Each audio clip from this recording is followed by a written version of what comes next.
I found there's something very isolating about being young, living under the same sun, trying to fit the same mold, trying to grow the same old, and I'm only 17.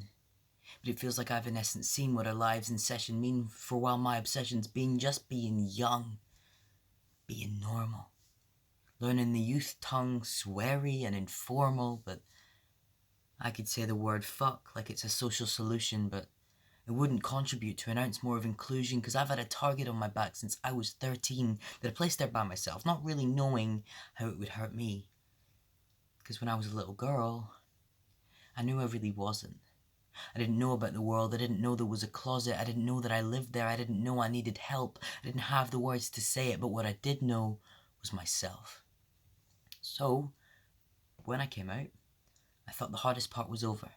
I thought in terms of transy trouble, that was most of my exposure, but people use their words in ways you just don't tell your mum. And I could cope with it, it's what my life had to become. And then I got some treatment.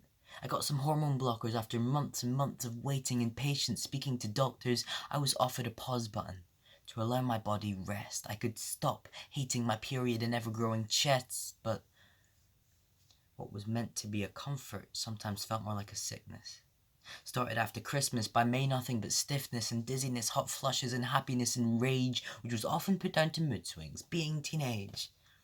You're just hormonal. But actually, I wasn't. I thought it was ironic I had the opposite problem, but there was no one my age to understand and keep me calm, and this was slap bam in the middle of my exams, so added stress. But what I'd love to say, what I'd love you to understand, is whilst there are places to talk, an online transy wonderland, for the first time in my life, I was by myself in what I dealt with, and that's the thing. It was lonely, and goddamn, I really felt it. But I thought any expression of that would sound like regret. Menopause was a side effect of something helping me progress, but part of me couldn't forget the people who never listen and take any negatives as a sign of detransition, and I fought so hard to feel like I was believed. People have their opinions, mostly wear them on their sleeves, but detransition rates are less than 1%, yet its coverage is highest.